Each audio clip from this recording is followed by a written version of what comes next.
पता है, जब मैं छोटा था ना तो मुझे ऐसा लगता था कि लुक से सब कुछ होता है। लड़की को अगर मैं बहुत अच्छी अच्छी लाइन बोलूंगा ना तो मुझसे इजीली अट्रैक्ट हो जाएगी। बट जैसे जैसे मैं बड़ा हुआ ना तो मुझको ये समझ में आया, नहीं यार, मेरे अंदर ही कॉन्फिडेंस की कमी है। अगर मेरे अंदर कॉन्फिडेंस होता ना तो आज वो लड़की मेरे पास होती। बट जब मैंने साइकोलॉजी को अंडरस्टैंड करना शुरू करा ना तो डीप में मुझे एक रियलाइजेशन हिट हुई कि लड़की को अट्रैक्ट करने के लिए इन सारी कुछ चीजों में से कोई भी चीज मैटर नहीं करती है, घंटा कोई फर्क नहीं पड़ता है। बल्कि लड़की के अंदर ना बहुत ही इजीली अट्रैक्शन बिल्ड हो सकता है अगर आप इंटरनली पूरी तरीके से अप टू डेट हो। मतलब जितना ज्यादा आप अपने रूटीन में स्टेबल होते हो ना उतना इजीली आप उसे अट्रैक्ट कर सकते हो। जब आप अपने अंदर से फुलफिलमेंट महसूस करते हो ना, अपने साथ बहुत ही ज्यादा अच्छे से रहते हो, तो सारी चीजें ना ऑटोमेटिकली फिक्स हो जाती हैं। फिर चाहे वो आपके रिलेशनशिप हो, फिर चाहे वो आपका करियर ही क्यों ना हो। जिस भी लड़की को आप पसंद कर रहे होते हो ना वो सामने से इसे कहते हैं आपकी लाइफ में आना चाहती है। बस कुछ आपको प्योर साइकोलॉजिकल वर्क करना होता है। बिल्कुल भी फालतू में कन्वेंस करने की, ओवर एफर्ट्स डालने की जरूरत नहीं होती है। इसीलिए आज की इस वीडियो में मैं आपको बताऊंगा कि रियली में जो अट्रैक्टिव होना होता है उसका मतलब क्या होता है। प्योर साइकोलॉजिकल वर्क आज की इस वीडियो में आपको देने वाला हूं, उसको आप ध्यान से समझ लीजिए। बस इतना काफी होगा, इतना इनफ होगा किसी को भी अपनी लाइफ में परमानेंटली, जिसे कहते हैं अट्रैक्टेड फील कराए रखने के लिए। फिर चलिए अब ना बिना टाइम वेस्ट करे वीडियो की शुरुआत करते हैं। अब सबसे पहले मैं आपको स्टेबिलिटी को समझा देता हूं। Stability like rock, create cravings like storm. आज के टाइम ना डेटिंग लाइफ में सबसे बड़ी प्रॉब्लम यही है कि मोस्ट ऑफ द मैन जो है ना वो इमोशनली बहुत ही ज्यादा वीक होते जा रहे हैं। मतलब लड़की ने अगर हल्का सा भी से कहते हैं इग्नोर मार दिया, थोड़ा सा लेट रिप्लाई दिया, थोड़ा सा किसी और लड़के से बात कर लिया, ऐसे जेलसी क्रिएट करने के लिए अचानक से उनकी लाइफ में ना तूफान सा आ जाता है। उनके दिमाग में बहुत डाउट्स आना शुरू हो जाते हैं कि कहीं ये किसी और को तो पसंद नहीं कर रही, कहीं इसके अंदर इंटरेस्ट तो लूज नहीं हो रहा, कहीं मुझे छोड़कर ना चली जाए। जो फियर ऑफ लूजिंग होता है ना वो बहुत ही ज्यादा उनके दिमाग पे अचानक से हावी हो जाता है। पूरी लाइफ जैसे कहते हैं भूकंप आ गया, हिल सी जाती है। बट जो बंदा ना लाइफ को सरवाइव करने के लिए, अपनी ग्रोथ को लेकर आने के लिए एक्सटर्नल वैलिडेशन पर डिपेंड नहीं होता है ना, जो दूसरों के अप्रूवल्स को सीक नहीं करता है, उससे फिर चाहे कोई एटीट्यूड दिखा रहा हो, कोई भाव दे रहा हो ना दे रहा हो, इग्नोर मार रहा हो, उसे घंटा कोई फर्क नहीं पड़ता है। बस वो इसे कहते हैं अपनी लाइफ पर फोकस्ड होता है, सेंटर्ड होता है। बेसिकली वो वैलिडेशन को सीक नहीं करता है। एक्चुअली में वही पर्सन जिसे कहते हैं इमोशनली स्टेबल होता है। मतलब जब आप बहुत ही ज्यादा सर्च कर रहे होते हो ना, देख रहे हो कि कौन सी लड़की से कहते हैं मुझे बहुत ही ज्यादा वैलिडेशन दे दे तो मैं उसके पीछे पागल हो जाऊं, मतलब उसको भर भर कर एफर्ट्स डालना शुरू कर दूं, इंप्रेस करने की कोशिश में लग जाऊं, तो आप बहुत ही ज्यादा वीक पर्सनैलिटी वाले मेल नजर आते हो। ऐसा लगता है कि इस बंदे के पास घंटा कोई ऑप्शन ही नहीं है। मतलब जरा सा इसको भाव दो और ये बिल्कुल ही जिसे कहते हैं पीछे पड़ जाता है। ये डेस्परेट एनर्जी होती है, इसको मैंने एक्सपीरियंस करा हुआ है तो मैं आपको बता पा रहा हूं। अब अपने अंदर इमोशनल स्टेबिलिटी लाने के लिए ना आपको एक रॉक की तरह होना पड़ता है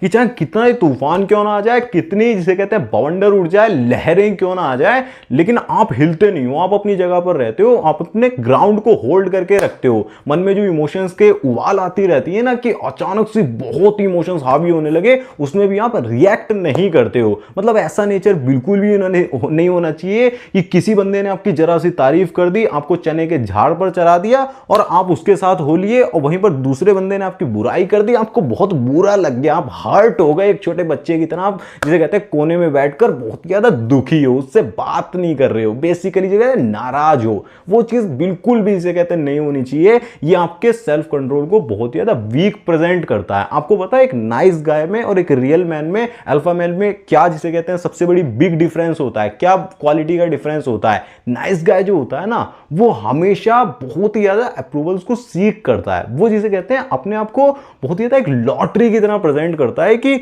जो मुझे खरीद लेगा ना, वो पहले तो अपनी क्वालिटीज को गिनाएगा, एम्बिशंस को गिनाएगा कि जो बंदा मुझे खरीद लेगा उसकी लाइफ ही बदल जाएगी। वो प्रूव करने में लगा रहता है अपने प्यार को, जो कहते हैं ना प्लीज बिलीव मी वाली एनर्जी के साथ जी रहा होता है। मुझ पे भरोसा कर लो ना प्लीज, मुझे चांस दे के देख लो। बट उससे कभी भी काम नहीं बनता, वो डेस्परेसी को शो करता है। बट जो रियल मैन होता है ना वो हमेशा एक्सपीरियंस देने में, इसे कहते हैं एक्सपीरियंस को फील करवाने में, वो भी बिना बोले सबसे ज्यादा बिलीव करता है। इसीलिए वो कभी भी इसे कहते हैं सामने से चीजों को एक्सप्लेन नहीं करता है, बस वो अपनी लाइफ में काम एनर्जी के साथ जी रहा होता है, अपने गोल पर फोकस्ड होता है, सेंटर्ड होता है।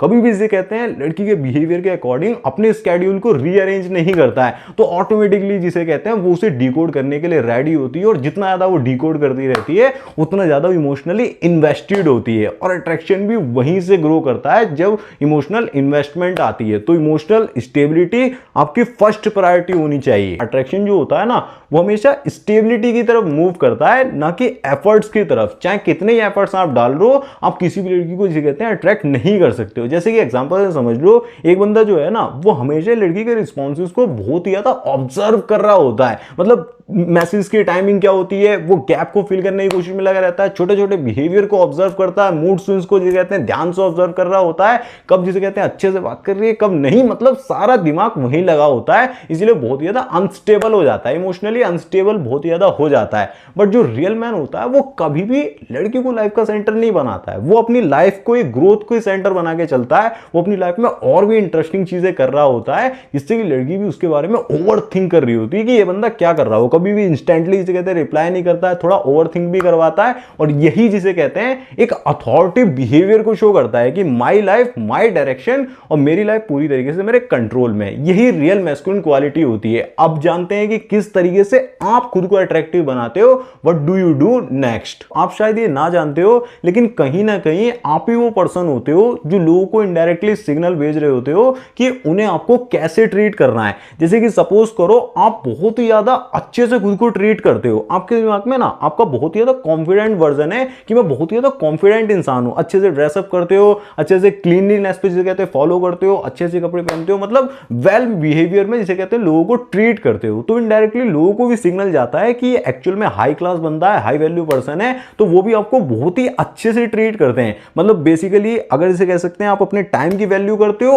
आप अपनी अटेंशन की वैल्यू समझते हो, ऐसी फ्री में किसी को अटेंशन नहीं देते हो, तो लोगों को भी सिग्नल जाता है कि इसका टाइम और अटेंशन बहुत ही ज्यादा वैल्यूएबल है। लेकिन कहीं ना कहीं अगर ऐसा होता है कि आपने अपनी सेल्फ इमेज को बहुत ही ज्यादा अपने दिमाग में वीक बना रखा है, अपने सेंटर को बहुत ही ज्यादा वीक कर रखा है, तो कहीं ना कहीं डिपेंडेंसी क्रिएट हो जाती है, और जहां पर डिपेंडेंसी क्रिएट होती है वहीं से जिसे कहते हैं एक तरीके से कह सकते हैं आपकी मैस्कुलिन फ्रेम बहुत ही ज्यादा वीक होने लगती है। आप लोगों के अप्रूवल्स पर डिपेंड हो जाते हो, उनकी वैलिडेशन को सीख करने लगते हो। लेकिन अगर आप एक्चुअली में चाहते हो कि आपका एक कॉन्फिडेंट वर्जन तैयार हो, एक स्ट्रांग वर्जन तैयार हो, आपकी सेल्फ इमेज बहुत ही ज्यादा स्ट्रांग हो, तो आपको इमोशनली इंडिपेंडेंट बनना पड़ता है, बेसिकली आउटकम इंडिपेंडेंट बनना पड़ता है कि मुझे रिजल्ट से घंटा कोई फर्क नहीं पड़ता आउटकम क्या आएगा, लेकिन जिसे कहते हैं मैं अपनी ग्रोथ पर, अपनी लर्निंग्स पर सबसे ज्यादा फोकस करता हूं। आपका स्ट्रांग वर्जन एक तरीके से स्ट्रांग आइडेंटिटी को क्रिएट करता है, लेकिन अगर आपकी आइडेंटिटी बहुत ही ज्यादा वीक होगी ना, तो आपका बिहेवियर बहुत ही ज्यादा रिएक्टिव होगा। स्ट्रांग आइडेंटिटी होगी तो आपका बिहेवियर कंसिस्टेंट होगा, मतलब लाइफ में कितने भी उतार चढ़ाव आ रहे हैं आप हिलते नहीं हो बेसिकली। इस वहीं से जो कहते हैं स्ट्रांग आइडेंटिटी की वजह से, कंसिस्टेंट बिहेवियर की वजह से रियल अट्रैक्शन, स्ट्रांग अट्रैक्शन जो कहते हैं लड़की के अंदर इग्नाइट होता है, एक तरीके से पैदा होता है। मतलब ऐसा बिल्कुल नहीं होना चाहिए कि कभी अचानक से आप रो दे रहे हो, कभी अचानक से जोक सुना रहे हो, हंस दे रहे हो, ये क्या चुतिया पाया, ऐसा बिल्कुल नहीं करना है आपको। मतलब ऐसा नहीं होना चाहिए कि एक रिजेक्शन मिल गया और आपकी लाइफ के एल लग गए, मतलब समझ ही नहीं आ रहा है कि मैं लाइफ में क्या करूं, पूरी तरीके से सब तबाह हो गया, नहीं। बल्कि ऐसा होना चाहिए कि 10 रिजेक्शन मिलने के बाद भी आपके रूटीन में घंटा कोई फर्क नहीं पड़ा, आप अपनी लाइफ को वैसे ही फॉलो कर रहे हो। ये जिसे कहते हैं एटीट्यूड जो होता है, ये रियल सिग्मा का एटीट्यूड होता है, ग्रोथ ओरिएंटेड वाले माइंडसेट वाले बंदे का होता है। यही जिसे कहते हैं रियल में अट्रैक्शन को क्रिएट करता है। वहां पर मांगने की ऐसे करके जरूरत नहीं पड़ती है, वहां पर सामने से चीजें आती हैं, वही अबंडेंस को जिसे कहते हैं अट्रैक्ट करता है। Outcome independency creates stability. मेरे पास ना बहुत सारे क्लाइंट्स आते हैं जिनमें से ज्यादातर की ना एक ही कॉमन प्रॉब्लम होती है कि वो बहुत ही ज्यादा डरते हैं कि ये बंदी कहीं मेरे हाथ से ना निकल जाए, ये रिलेशनशिप कहीं मेरे हाथ से ना निकल जाए,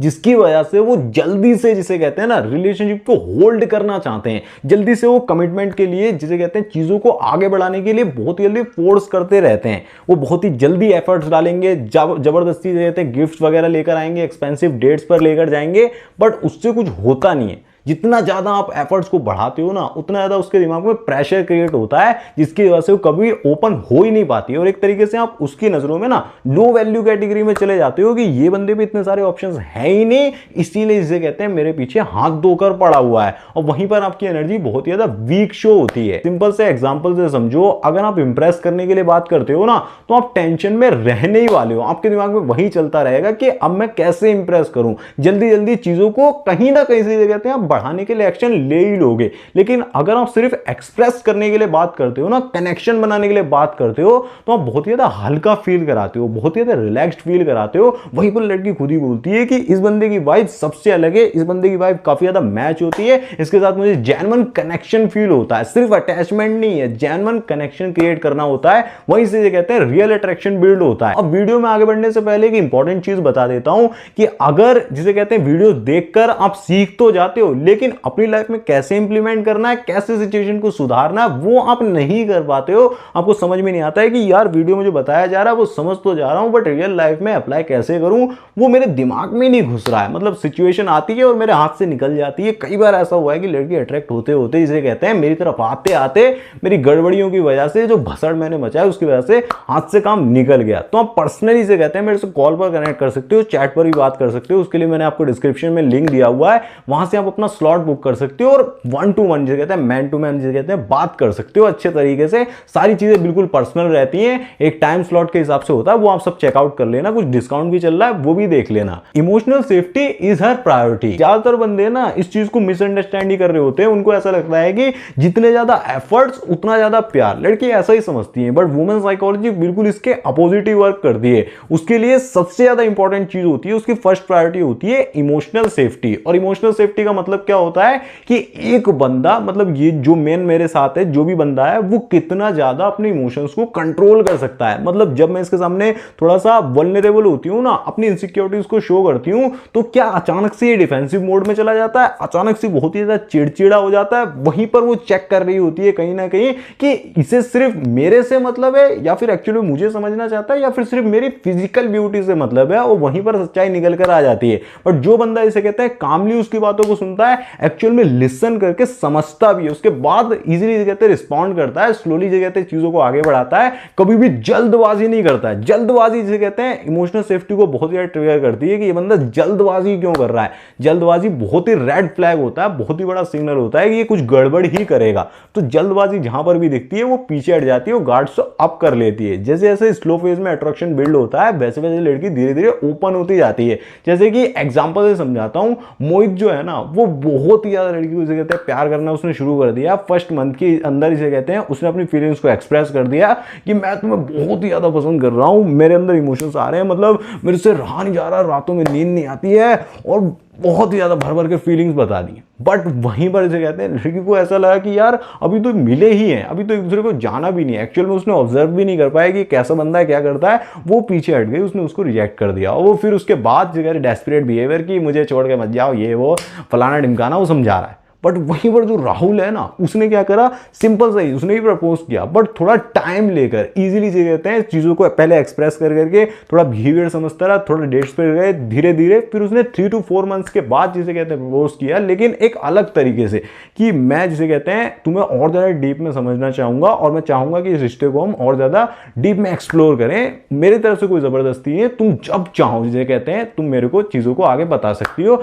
और उसके बाद भी फुल्ली डिस्कनेक्ट नहीं कर दिया, उसके बाद भी नेचुरली जिसे कहते हैं कनेक्शन में रहा और चीजों को वैसे बैलेंस किया। उसको ऑब्जर्व करने दिया कि ये बंदा रियल में जिसे कहते हैं जेन्युइन फीलिंग्स के साथ आ रहा है, या फिर सिर्फ फिजिकल ब्यूटी समझ के जैसे खेलने आ रहा है। वो चीजें जिसे कहते हैं सबसे इंपॉर्टेंट होती है। लड़के सोचते हैं 2 बार में जिसे कहते हैं डेट पर चले जाता हूं ना, सारी चीजें तुरंत जल्दी जल्दी करनी होती है, वहीं पर वो लॉक हो जाती है, इमोशनली लॉक हो जाती है, इमोशनल सेफ्टी वहीं खत्म हो जाती है। आपको कभी जल्दबाजी में रश करके इमोशनल सेफ्टी को ब्रेक नहीं करना है। एक इंपॉर्टेंट चीज और आती है, she is not attracted to you, she is attracted to future version of you. Women कभी भी ना डायरेक्टली आपको चूज नहीं करती है, वो एक तरीके से आपके फ्यूचर वर्जन को चूज कर रही होती है कि ये बंदा फ्यूचर में किस तरीके का, जिसे कहते हैं मुझे लाइफस्टाइल प्रोवाइड कर सकता है, कितना ज्यादा हाई लेवल पे जाकर जिसे कहते हैं प्रोटेक्ट कर सकता है, फैमिली को क्रिएट कर सकता है। जैसे कि अगर एग्जांपल समझे कि वो ये चीज नोटिस करती है कि ये बंदा कौन सी ट्रेन में बैठा हुआ है, मतलब बुलेट ट्रेन में बैठा हुआ है, कितनी स्पीड से ये अपने मिशन की तरफ भाग रहा है, अपने गोल्स की तरफ जा रहा है, कितने बड़े इसके एम्बिशंस हैं, वो बोलकर नहीं बताता है कि ये मेरा इतना इतना बड़ा मैं अचीव करने वाला हूं, ऐसे स्टेज पे परफॉर्म करूंगा, ये वो नहीं, बस वो जिसे कहते हैं रेगुलरली उस पर ग्रोथ कर रहा होता है, उसकी तरफ प्रैक्टिस कर करके आगे जा रहा होता है। वही चीज वो चेक करती है कि ये बंदा कितनी स्पीड से अपने मिशन की तरफ बढ़ रहा है। बट वहीं पर दूसरा बंदा होता है जो सिर्फ स्टेशन पे खड़े होकर सिर्फ भीख मांग रहा होता है कि कोई लड़की जिसे कहते हैं मुझे वैलिडेशन दे दो, मुझे अटेंशन दे दो, मुझे भी रिलेशनशिप चाहिए ही चाहिए और मैं उसी पर सर्वाइव करता हूं। तो वो जिसे कहते हैं किसी को पसंद नहीं आता। वही होते हैं डेस्परेट बंदे कि लाइफ में कोई काम धंधा है नहीं, लड़की को सेंटर बना के रात को जिसे कहते हैं वीकेंड्स पे पार्टी कर रहे हैं, उनकी लाइफ में कुछ नहीं होने वाला है। इसीलिए आपकी लाइफ में कोई गोल, एक पर्पस, एक इंटेंशन जरूर सी होनी चाहिए। अगर बात भी कर रहे हो तो रिलेशनशिप का डायरेक्शन उसको देना चाहिए कि हाँ ये ग्रोथ की तरफ जा रही है, ऊपर की साइड। और ऐसा भी नहीं होता है कि वो अचानक से सारी चीजें देख लेती है कि हाँ ये बंदे के अंदर एम्बिशंस है, यहाँ इसके पास ये सब है, तो वो अचानक से हाँ बोल देती है, सारी चीजें ओपन कर देती है। नहीं, धीरे धीरे वो ऑब्जर्व करके लेयर बाय लेयर, जब आपको लेवल बाय लेवल जिसे कहते हैं समझती है, उसके अकॉर्डिंग जिसे कहते हैं अट्रैक्शन धीरे धीरे ग्रो करता है और धीरे धीरे जिसे कहते हैं उसका फोल्डर ओपन होने लगता है। कभी आप जबरदस्ती नहीं करते हो। Identity over strategy, who you are is bigger than what you do. आप जानते हो आप एक्चुअल में क्या करते हो उससे इतना फर्क नहीं पड़ता है, बट आप जो होते हो ना वही आपकी रियल आइडेंटिटी को क्रिएट करता है और आइडेंटिटी से ही आपका बिहेवियर शेप होता है। वहीं से जिसे कहते हैं एक तरीके से आउटकम्स निकल कर आते हैं और एक तरीके से उसके दिमाग में आपका एक परसेप्शन क्रिएट होता है। और स्ट्रेटजी के बिना जो आइडेंटिटी बिल्ड करी जाती है वो बहुत ही ज्यादा एक्टिंग, एक तरीके से परफॉर्मेंस लगती है। ऐसा लगता है कि ये बंदा अंदर से बहुत ही ज्यादा डेस्परेट है, बहुत ही ज्यादा नीडी है, बस बाहर से जिसे कहते हैं जबरदस्ती एक कॉन्ट्रास्ट क्रिएट करके बहुत ही ज्यादा स्ट्रेंथ को शो कर रहा है, स्टिलनेस को शो कर रहा है और बहुत ही ज्यादा खुद की काम एनर्जी को शो करने की कोशिश कर रहा है। बट रियल मैस्कुलिनिटी जो इसके अंदर है वो नहीं है। अगर आप रियल मैस्कुलिनिटी लाना चाहते हो तो सबसे पहले खुद के साथ रिलायबल होना होता है। बेसिकली जो आप बोलते हो वो एक्चुअल में पूरा भी करते हो, आपके जो एक्शंस होते हैं, आपके वर्ड्स होते हैं वो साथ में मैच कर रहे होते हैं। देखो कंक्लूजन यही निकल कर आता है कि जो अट्रैक्टिवनेस होती है ना, अट्रैक्टिव होना होता है, वो कभी भी सिर्फ इस बात पर डिपेंड नहीं करता है कि आपका लुक्स कैसा है, आपकी बॉडी कितनी ज्यादा खतरनाक है, आपके पास कितना सारा पैसा ही क्यों ना हो, लेकिन वहां पर भी आप अनअट्रैक्टिव हो सकते हो। आपको क्या करना होता है ना, जो भी चीजें इस वीडियो में मैंने आपको बताई वो प्योर साइकोलॉजी होती है, साइकोलॉजिकल वर्क करना होता है।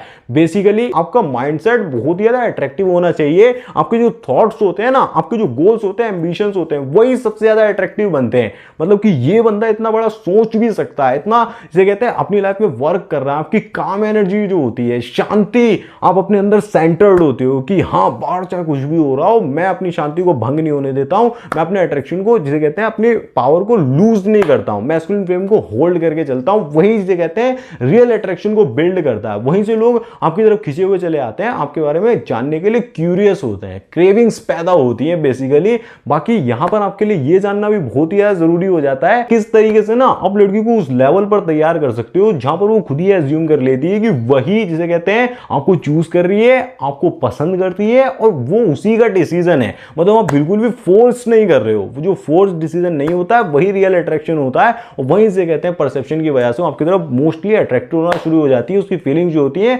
10 गुना ज्यादा स्ट्रांग हो जाती है। जो स्क्रीन पर वीडियो आ रही है उसमें मैंने यही समझाया हुआ है, how to make her chase you like her life depends on it. तो उस वीडियो पर क्लिक करके आप इजीली उसको देख सकते हो। अगर टाइम नहीं है तो बाद के लिए सेव भी कर सकते हो, क्योंकि उसमें मैंने बताया हुआ है कि कैसे कन्विंसिंग ना करना आपको बहुत ही अट्रैक्टिव बना देता है। अगर आप देखना चाहते हो तो इस वीडियो पर क्लिक करके देख लेना। बाकी इस वीडियो को लेकर आपका क्या